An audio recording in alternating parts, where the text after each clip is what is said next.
Welcome to the Once Upon a Sunday Fantasy Football Podcast with your hosts, Josh Kimmel, Dave Campbell, and Justin Bowerly.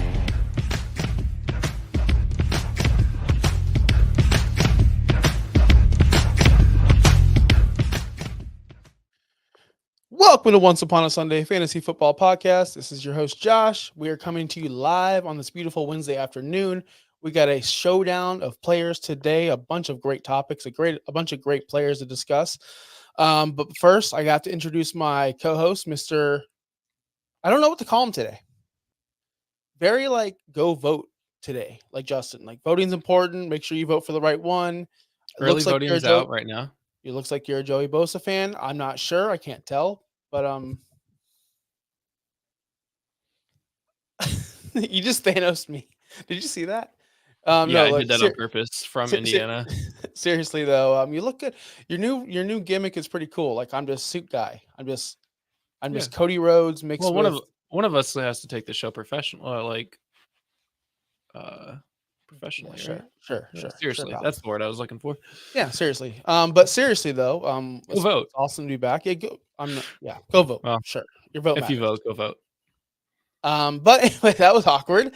But let's get less awkward. Let's get into things we actually know we should talk about and things we should talk about. Yeah. Which is fantasy football and the matchups we have going into week 9. We're already week 9. So before you know it, we'll be in the playoffs. Before you know it, we'll be talking about rookies. Before you know it, we'll be talking about the players that blew up in the last 3 weeks. And then we'll say, oh, these are the hot topics. These are the hot guys. Go get this player. And then before you know it, you'll be overdrafting that player. And before you know it, that player will be dropped on your team because it happens every single year. Happens every year. We could talk about it right now if you really want to, because we do have some fantasy football news that is relevant to everyone watching right now. Let's go. And listening. Give us fantasy news here. First off, there is a big trade that happened yesterday. Deontay Johnson is now on another team. He is a Raven, so he has joined the Baltimore Ravens. We expected him to be traded last week, and here he is. He's now a Baltimore Raven. Compensation is a pick swap. I think the Ravens gave up a 6th round pick, and I think the Panthers got a 5th round or something like that.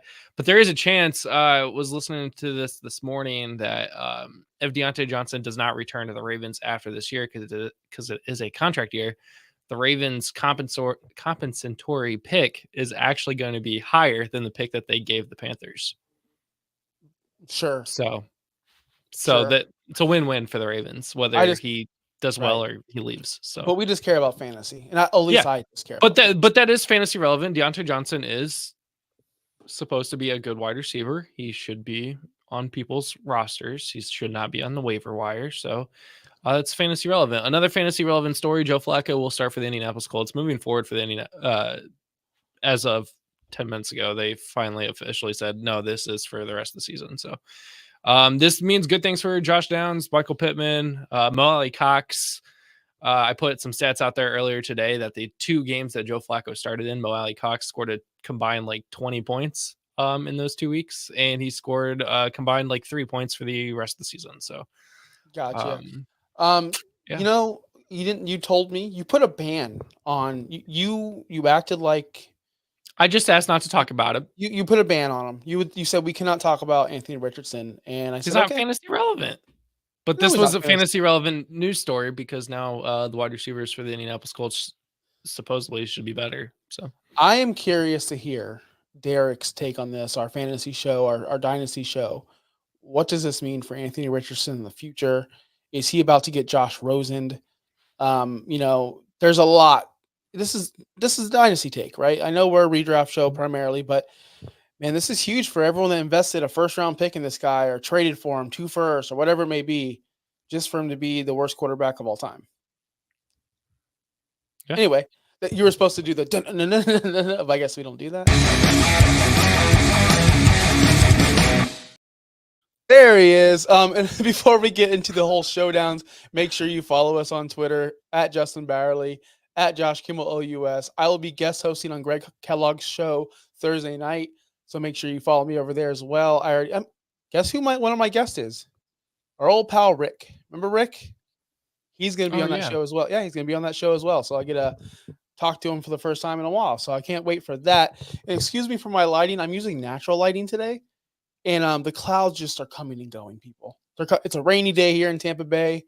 So I apologize. It is the perfect fall day outside right now here in Indianapolis. I see a tree from my window and it is red. Half Red. the leaves are about half the leaves are on the tree right now. Why are Because trees red? it's fall. The leaves are red and orange and yellow, I've and never seen an orange tree in my life, or red. Never. Don't know what you're usually talking about. usually the leaves are green. It's fall, so the leaves Always. turn colors and they fall. I'm looking at Um, palm trees and they're green, Justin. So I don't know what I you're talking I about. s I see no clouds in sight, and it is a balmy 71 degrees right now. It is the perfect fall day in Indianapolis. Well, there you go. I hope to see these red trees one day. I really, really do. I'll 'Cause take I a don't. picture for you. I appreciate They're that. so I, beautiful, I so appreciate it. beautiful. Then I could be like Michael Scott, save it on my desktop and say, why would I need to travel when I have it all right here, right in Yeah, front of me? That was a yeah. good episode. But we have a good episode. Quarterback decisions. We have Bo Nix, who's been on fuego lately, and Caleb Williams, who has also been on fire, except for minus last week, which we'll talk about. So we have this decision. Are we starting the guy we drafted in Caleb Williams, or are we starting the guy who we picked up off of waivers a couple weeks ago in Bo Nix? Justin, I'll let you start. Yeah, here's something that the experts won't tell you on a lot of the sites. I'm looking at should you start Caleb Williams or Bo Nix, and 12 of the 16 experts will tell you Caleb Williams because he's just ranked better. But if you really dive into the stats, Bo Nix has the better matchup here. Surprisingly, even though he's Oh. going against Baltimore, apparently it's better. Baltimore gives up 2.1 passing touchdowns per game. 2.1. They give up 2 touchdowns a game. The Cardinals barely give up 1. So they give up about 1. All signs lead towards Bo Nix having another big game. The Baltimore pass defense is not as great against the quarterback position. And like we talked about yesterday, Bo Nix does get some of the rushing in games that he does really well in. So if Bo Nix gets involved in the rushing game and in the passing game effectively, all signs lead to Bo Nix having the better game. He scores more points on average over the last 3 weeks. He is QB6. Over the last 4 weeks, he's been QB2 or 3. Bo Nix has been on fire lately. That offense has figured it out, and somehow the Broncos are doing really, really well this season. But it's being overshadowed by the Chiefs. So, Yeah, but I'm going Bo Nix right here. Yeah, and it makes sense. And I definitely understand you're going Bo Nix, and I'm glad you did, and I thought you would. And I did look up some stats, and I did get prepared for this show, and I'm picking Caleb Williams still. Even though Baltimore is one of the worst passing defenses in the league, that's totally fine. Arizona is also one of the worst passing defenses in the league. The past 3 games, Arizona's given up 273.7 passing yards per game. That is second to last, but last is Baltimore. Baltimore is literally dead last in the last 3 weeks for passing defenses. So I understand that's why you would choose Bo Nix. I get that.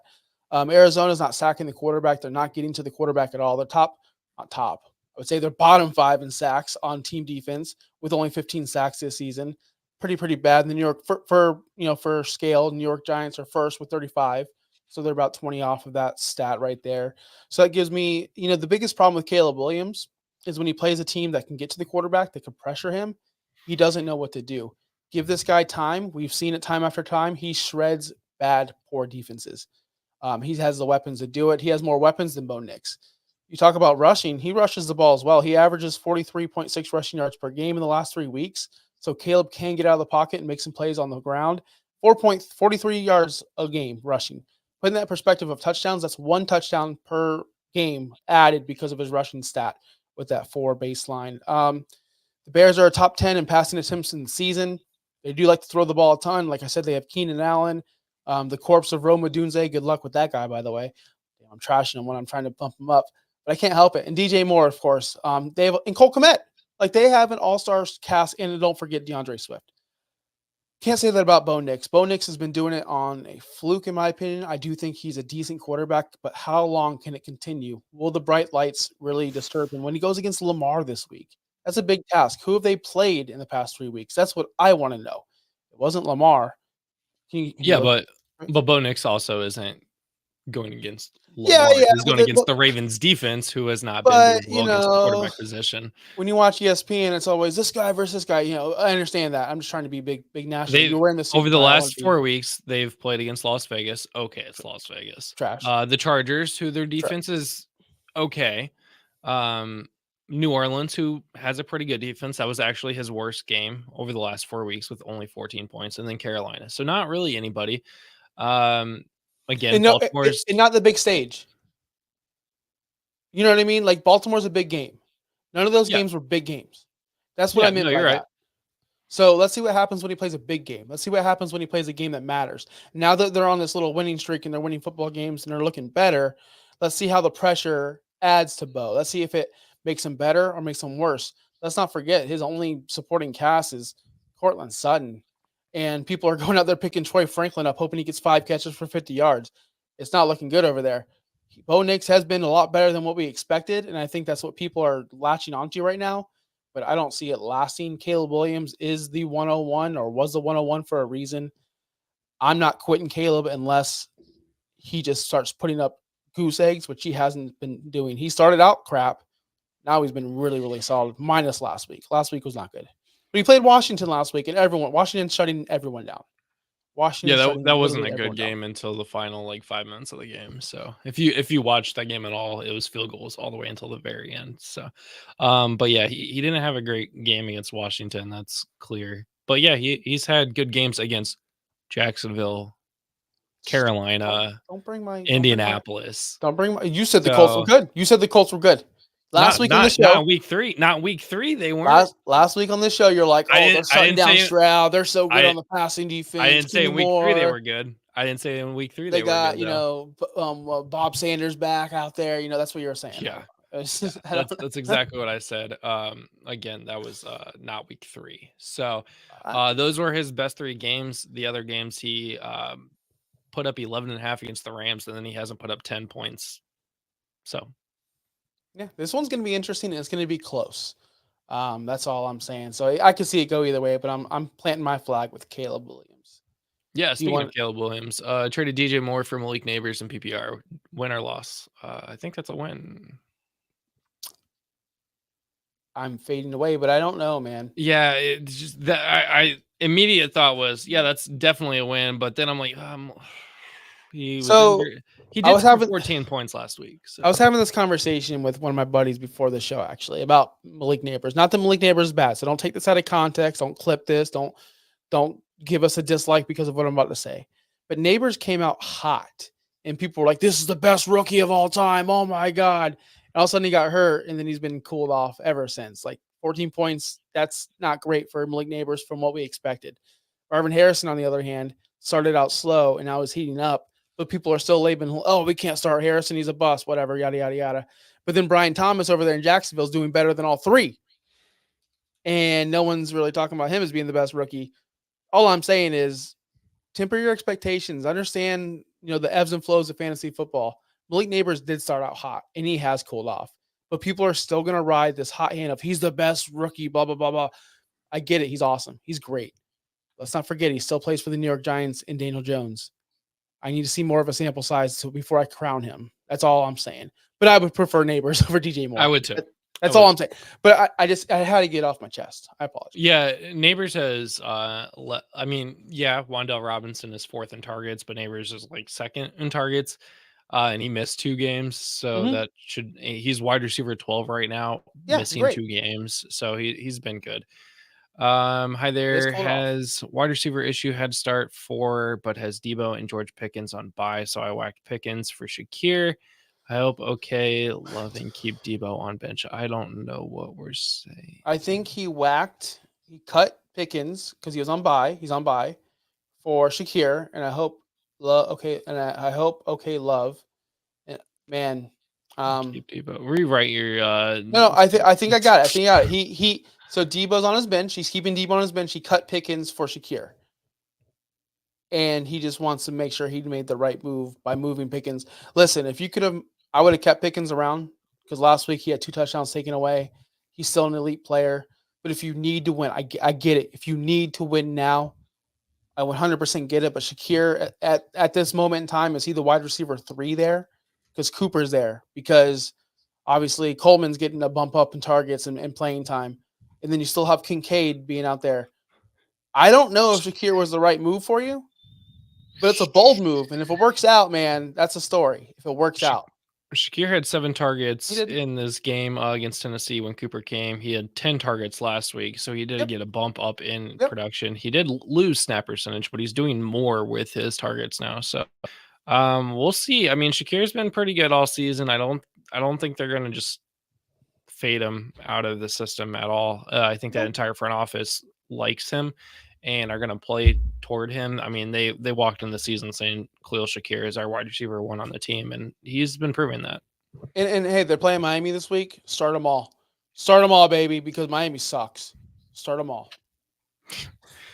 In talks for a Gibbs trade, me too, actually. Gibbs owner wants Cup and Chuba, accept or counter. He wants Cup. My wide receivers are Lamb, Cup, Higgins, Dell, Worthy, Hopkins, and Coleman. I would take Gibbs. Trade He wants Cup. Cup and Chuba. So he's doing Gibbs for Chuba and Cup. I would take that. Cup. My wide receivers are Lamb, Cup, Higgins, Dell, Worthy, Hopkins, Coleman. Man. I take it. I would take it. Here's my only problem.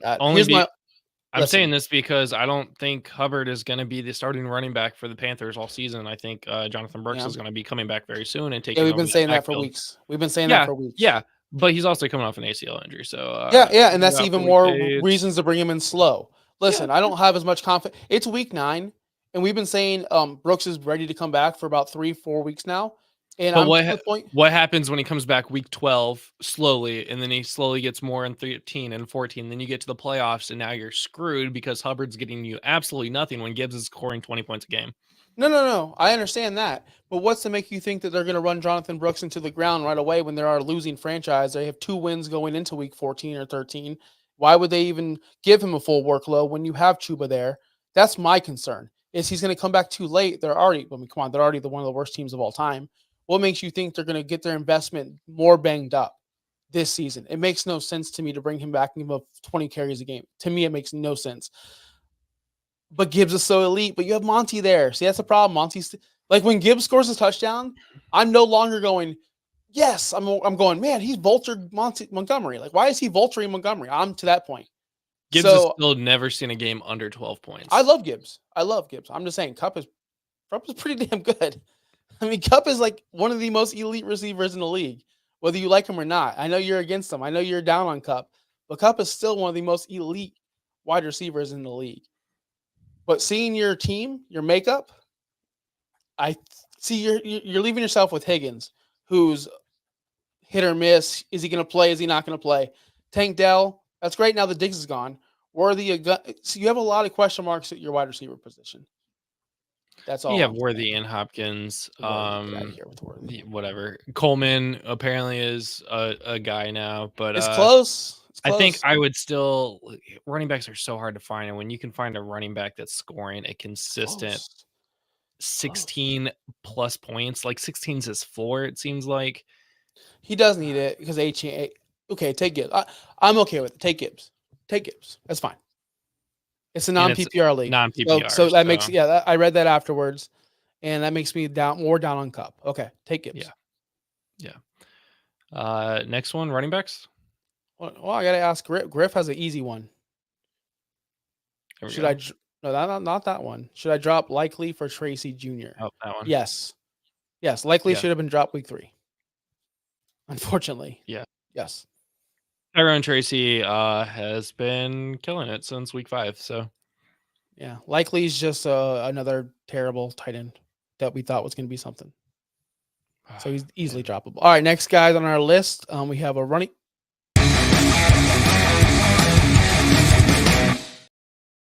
Next guy, we have a running back and a running back debate over here. We have Kareem Hunt off the couch versus the Tampa Bay Buccaneers on Monday Night Football, or Chase Brown versus the Las Vegas Raiders.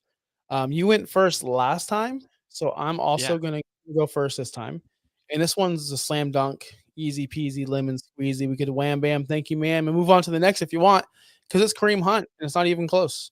Kareem Hunt, 16.2 points per game since coming back this season from the couch, 20-plus carries in the last 3 weeks. That's, find me a running back that does that. You can't. Josh Jacobs, maybe a couple other guys. It just doesn't happen as often. Kareem Hunt has zero competition. Isaiah Pacheco is still on the sideline. CEH is, I don't even know if he plays football anymore. I couldn't even. Carson Steele was a joke. I still laugh at the people who thought he was going to be good. It's just Kareem Hunt is the guy there. He's getting all the goal line work. He's getting all the red zone work. They score touchdowns. They're a great team. They're going against the Buccaneers, who are decent against the run. Vita Vea easily, like, he's undervalued and underplayed, but he can easily take over an offensive line and just shut that running back down. He could do that. That's what I'm worried about. But I'm not really worried about Kareem Hunt's efficiency on the ground, is more scoring touchdowns. That's what they brought him in here to do. That's what he has been doing. He's scoring touchdowns when they get to the goal line. This Mahomes team is finally getting into a groove. Yes, they lost Rashee Rice. That stinks. But it seems like they've been playing better, and I'm just Are you Thanosing me away again because you want the other guy?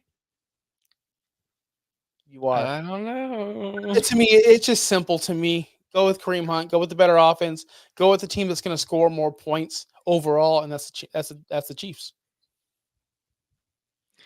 I threw this one in here because I knew most people are going to say Kareem Hunt by far. Kareem Hunt has been doing great since week 5.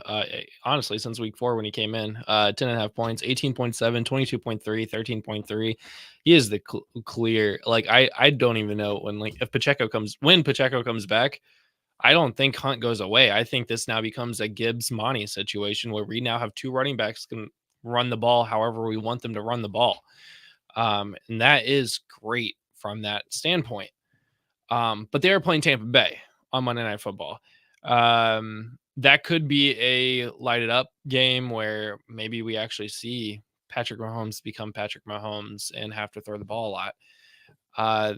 The Bengals, on the other hand, are playing Las Vegas. And what we said earlier in the season about running backs that play against Las Vegas, start them up, because Las Vegas is one of the worst teams against the running back position. They always get scored on double digits. Now, Hunt has played significantly less snaps than Chase has, but Chase also wasn't really playing this first start of the season. The receiving game is the difference here. Chase has 21 targets on the season and has brought in 16 of those. Hunt only gets 7. He is really just a running back. He's not really utilized much in the passing game. So Chase does have a little bit more upside on that side of the field. I do really like Chase Brown in this matchup just because it is the Las Vegas Raiders, but I have such a hard time saying no to Kareem Hunt, because if you're a zero running back kind of player like I am, you probably picked up Kareem Hunt to be your RB1 like I did in a lot of leagues. I have both of these guys in a lot of leagues, and I think I still have to go Kareem Hunt, even though Chase Brown is playing the Raiders. And I'll take the L. I'll take the L when Chase Brown kills it, but I don't know how I can feasibly say go Brown over Hunt. Like, I want to be able to sleep tonight.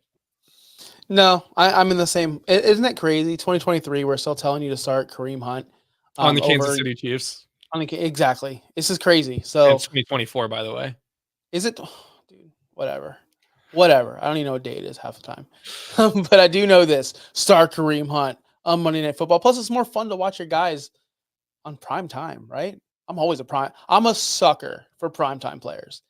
I personally hate it because I'm not actually watching them, and I find out the next morning how they did, and then I usually wake up in the morning mad because they didn't do good enough.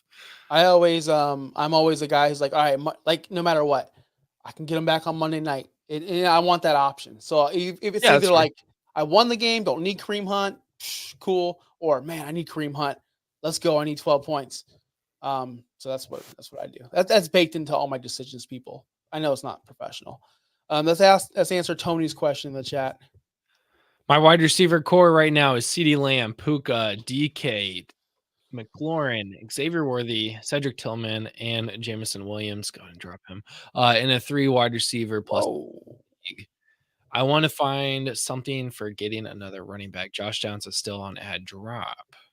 Yeah, that's wild. I would easily drop J-Mo for Josh Downs, because later in the comments he goes down and says he wants to add Downs, doesn't really need him. I also have Kyron, Monty, Tracy, and Jonathan Taylor. Tight end I haven't got the chance to get squared up, and I have Laporta and Hawk. That's not bad.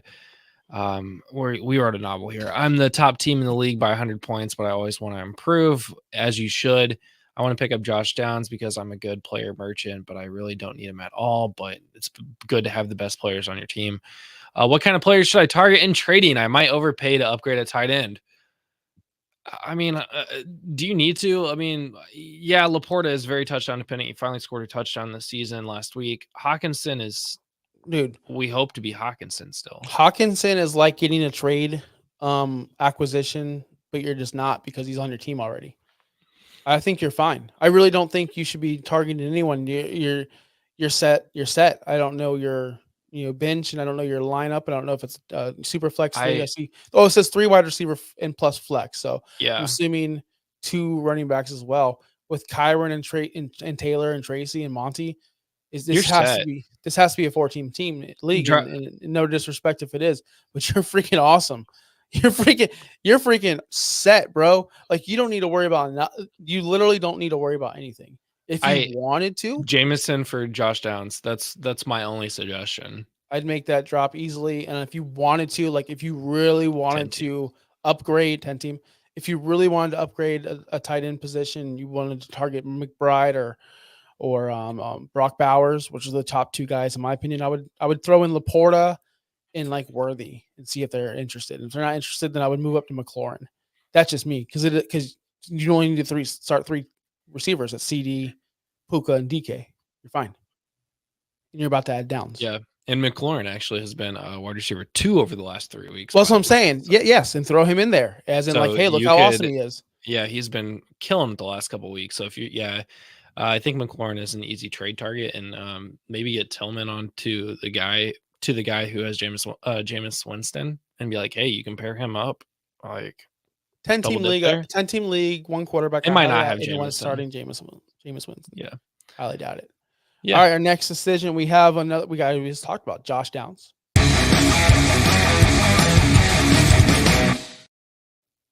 Josh Downs and Cedric Tillman, who we just literally talked about. It's so weird. So we have the Colts at Minnesota, Sunday Night Football, sucker for primetime games. And then we have Cedric Tillman versus the LA Clippers. Yeah, that's what I see when I see that. I hate that they went to the freaking – I know I'm old, but to me, they're still San Diego. Still, I don't care. I do not care. But LAC, get out of here. Anyway, who are you going with? Yeah, Cedric Tillman has been the rage. He was our pickup of the week. One of our pickups of the week. He has been killing it the last couple weeks, the last 2 weeks. Yep. Especially with Jameis Winston. That's too close of names. However, like we talked about at the top of the show, Joe Flacco is now the quarterback for the Indianapolis Colts moving forward. Josh Downs immediately improves. Although Josh Downs was wide receiver 6 last week, by the way, nobody talks about that. And he has actually done pretty well the last 2 weeks with Anthony Richardson. But Joe Flacco is back. This should be able to spread the ball around a lot more.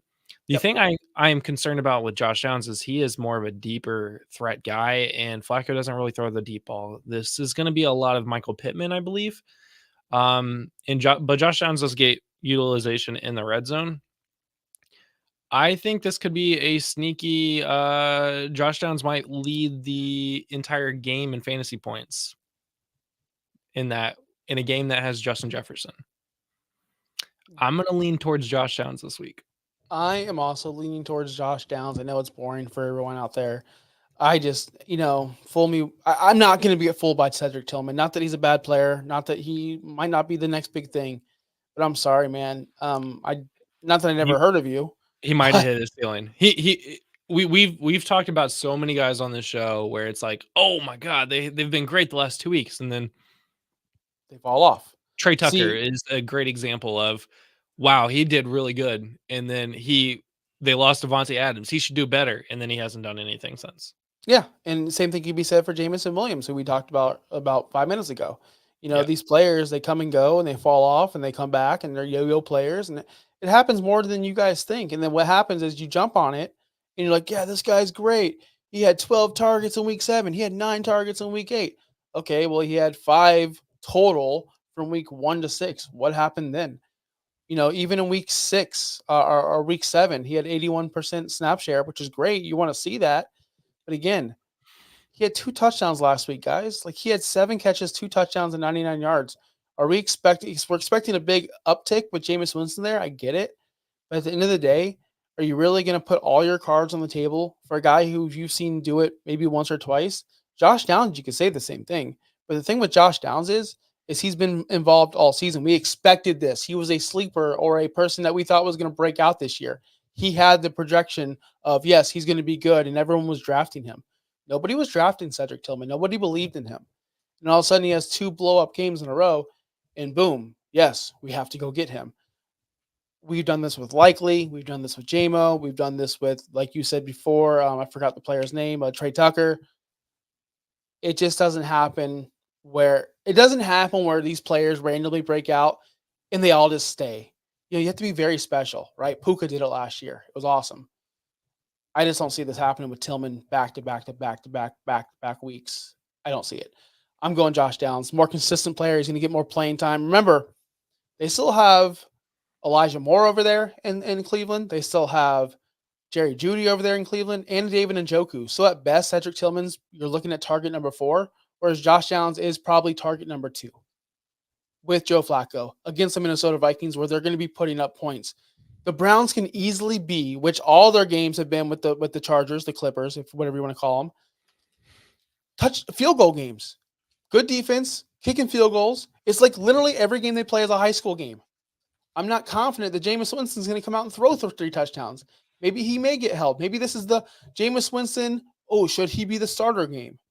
Maybe this is where he falls off a little bit, and Cedric Tillman will fall off with him. That's all I'm saying. Josh Downs for me, easily. Easy Easy. money right there. It's literally not easy. I've been wrong so many times on these stupid showdowns. I don't like how much we are agreeing because of your record versus my record, but or maybe you've turned me around to the good side. To like now I know. I mean, you've been on a fairly decent streak recently. Not doing too bad. Not doing too bad. It's not often I fall to a losing record on the week, so you're looking good. Just keep picking the same players as me. We differed in the quarterback position so far, but it's fine. You can finish 3-1 and I'll finish 4-0.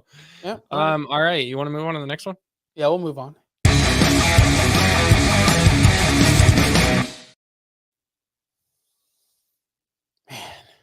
Man, where we are.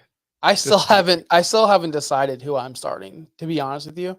So I cannot go first. I cannot go first because I don't know to this point. I still don't know because I don't want to start either. I don't. This one is so hard because it shouldn't be this hard. Like, it should just be, start Kincaid because that's the guy that's the stud. But Dalton Kincaid is not that guy anymore. He currently, he's tied in 12 in the season so far. That's great. But he's tied in 16 points per game. Tucker Kraft is tied in 5 so far this season. That's pretty good. Kincaid is getting way more targets, 44 to Kraft's 33. So, but Kraft is doing a lot more, 342 yards to Kincaid's 300. So that's a lot better. He's scoring way more touchdowns. He's getting better deep balls. He's just the better player right now. And this is definitely somebody that I have a feeling that we're going to talk about Tucker Kraft this year, and then we're not going to talk about Tucker Kraft next year. Not in the same way. It'll be like Dalton Kincaid, Sam Laporta, like you. But he's been getting touchdowns, 5 touchdowns over the last 5 weeks. That's great. He's only had 1 bad game over the last 5 weeks, and that was against Arizona. He's going up against Detroit. That's the tough part. This is the kicker. This is always the thing, is that this is a fairly you start Tucker Kraft. He's better. He's doing better. He's not better, but he's doing better. But he goes up against a tough defense where the Bills got Miami. Hey, chill, bro. In Buffalo. When does Miami win in Buffalo? Do they? I don't know. Not since my son's been born. Exactly. So it's. Do you trust? I don't know. Who knows? Do you trust maybe Malik Willis, maybe Jordan Love to get Tucker Kraft involved in this game? Or do you trust Josh Allen and Dalton Kincaid? That's what it comes down to. So I don't think you've given out who you're going to go with yet, which is fine because let me give you my argument because that's great. So that's what we should do. Let's moving both forward. make our points and then we come to an Yeah. agreement. I like that. So I'm sitting here going. I asked the Packers fan before the show, who would you start, Dalton Kincaid or Tucker Kraft? He said Dalton Kincaid. He's afraid that Malik Willis won't get. He's under the assumption that Malik Willis is starting no matter what. He does have zero expectations. Love plays. That's what his expectations are. As of this morning, Love is projected to play. Okay, but he has 0. So if Love plays, I'm going Tucker Kraft. If Love does not play, I'm going Malik Willis, or I'm going Dalton Kincaid. I did the opposite of what I said I was going to do. But Kraft is a touchdown dependent tight end right now. He does have 1, 2, 3, 4, all of his touchdowns since week 4, all of them. Last week he had 3 catches, 1 touchdown, 16.8 points. That's great. The week before that, only 3 catches, 1 touchdown, 12.3. That's great. The week before that, only 2, no touchdowns. What's going to happen when he doesn't score a touchdown? When he doesn't score a touchdown, he's 4.4 points per game. It's not great. It's like every other tight end in the world. Dalton Kincaid has a game-breaking mentality, which he hasn't done yet, by the way. Josh has not thrown him the ball nearly enough as he should, or as we thought he should. 6, 7 targets a game is great, but it's not really converting for anything. He has 2 touchdowns on the year. That's the problem. When they get down to touchdown zone, when in the red zone, they lean towards James Cook. Josh Allen takes over. He runs. They're not really looking for Dalton Kincaid as we thought they were going to do. All that being said, they're both divisional games. They both know each other very well. One team dominates the other. Literally for the past 10 years, it feels like. Josh Allen's going to murder Miami. And I expect Dalton Kincaid to have a better game than Tucker Kraft because of that. And I don't think Jordan Love plays. I'm just a pessimist. I think it's going to be Malik Willis, unfortunately. And I think for that reason, that's why I'm going Dalton Kincaid. Yeah, I'm very. Kraft hasn't done anything with Willis, so I think your statement about if Malik Willis starts Kincaid, if Jordan Love starts Tucker Kraft. So this is something that I would definitely keep an eye on. What happens with the Packers? Do you know what time these games are? You probably don't. I should know this. Do you think I know what time it is now? This is my department, isn't it? Let's look at this. So the Bills play at 1:00. The Packers play at 4:25. So you won't actually know. So that does suck for you. I think if no matter what, I'm going Dalton Kincaid this week. Because you don't know unless at 11:00 they say Jordan Love is going to play, but they said he's going to be a game time decision and figure out then. And because of that, I'm a little weary if Willis does come in and play. So take the safe bet, take the safe 7 targets that Dalton Kincaid is going to get no matter what, whereas Kraft only gets 4 or 5 targets. Yep. Kincaid will get you 7. They're playing Miami, who doesn't win in Buffalo. So I'm going to go no matter what, Dalton Kincaid, since we have to pick one. There we go. Listen, it comes down to Caleb versus the other bum that you want to start. Phoenix. Yeah, the bum, exactly. That you want to start. I mean, we could both go 1-3 this week. So no, we can't. No, we can't. We literally can go. You could go. I could go 1-3. You could go 1-3. The other's going 0-4. So it's going to be fun times. Thanks to everyone, honestly, for watching the show. We have a lot of fun on these shows, but we have more fun on the Friday shows. So make sure you come over to Friday noon. Hopefully Justin is equipped with all of his equipment. He can actually do the show. We'll see. But we're going to go having construction done, and they're doing the work in the closet that is currently my studio. So Okay. Well, we'll see you there. We're going to be breaking down our rankings. Yes. You have this guy ranked this guy. I have this guy ranked this guy. All the fun stuff. So make sure you follow us there. OUSFF Pod for more information. Until then, we'll see you Friday, guys. Peace out. Thanks for listening. Be sure to like and subscribe wherever you watch or listen to podcasts. Follow on X and Instagram at OUSFFPOD. We'll be back next week for more ways to win your league.